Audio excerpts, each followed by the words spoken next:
তার সাথে বসতে চাই না।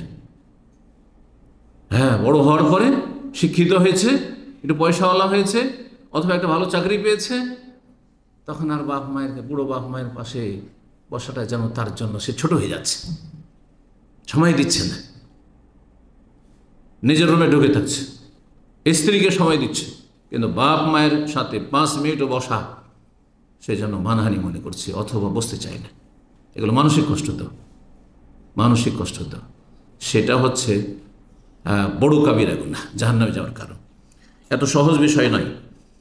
কারণ 1 নম্বরে আমি বাপ মায়ের নাফরমানি হচ্ছে বা বাপ মাকে কষ্ট দেওয়া হচ্ছে জাহান্নামে যাওয়ার কারণ কেন নিয়ে আসলাম? কারণ আল্লাহর হকের পরে সবচেয়ে বড় হক হচ্ছে কার?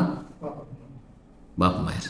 ওয়াবুদুল্লাহ ওয়ালা তুশরিকু বিহি শাইআন ওয়া বিল ওয়ালিদাইনি ইহসানা, আল্লাহর ইবাদত করে শিরিক করিও না। তারপরে ওয়া বিল ওয়ালিদাইনি ইহসানা ওয়া কাদা রাব্বুকা আল্লা তা'বুদু ইল্লা ইয়্যাহু বিল ওয়ালিদাইনি ইহসানা। এইভাবে আল্লাহ রাব্বুল আলামিন বেশ কিছু আয়াতে আল্লাহর ইবাদতের সাথে তৌহিদের সাথে সাথে নির্দেশ দিয়েছেন।